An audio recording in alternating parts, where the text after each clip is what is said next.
विजयनगर का महान राज्य अपनी समृद्धि और वैभव के लिए प्रसिद्ध था, लेकिन उसके महल के नीचे छिपा एक रहस्य उसे और भी रोमांचक बना देता था।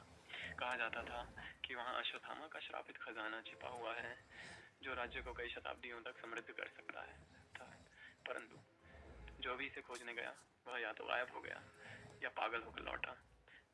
राजा वीर नारायण देव ने अपने दरबार में एक सभा बुलाई।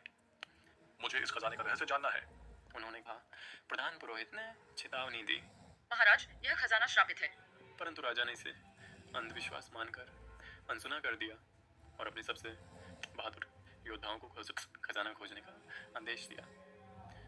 खोजी दल ने सुरंग में प्रवेश किया। दीवारों पर बनी आकृतियां और हवा में फैली रहस्यमय गंध ने उन्हें अंदर तक झकझोर दिया। जैसे ही उन्होंने दरवाजा खोला, एक गहरी आवाज गूंजी, जो भी इस द्वार को पार करेगा वह अपने प्राणों से हाथ धो बैठेगा। परंतु लालच के कारण सबने इसे नजरअंदाज कर दिया।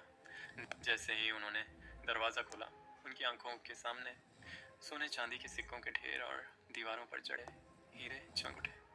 सिंहासन पर एक रहस्यमय योद्धा की मूर्त बैठी थी। एक योद्धा ने जब सोने का सिक्का उठाया, मूर्त की आंखें लाल हो गईं और पूरा कमरा कांपने लगा। यह खजाना मेरी आत्मा से बंधा है।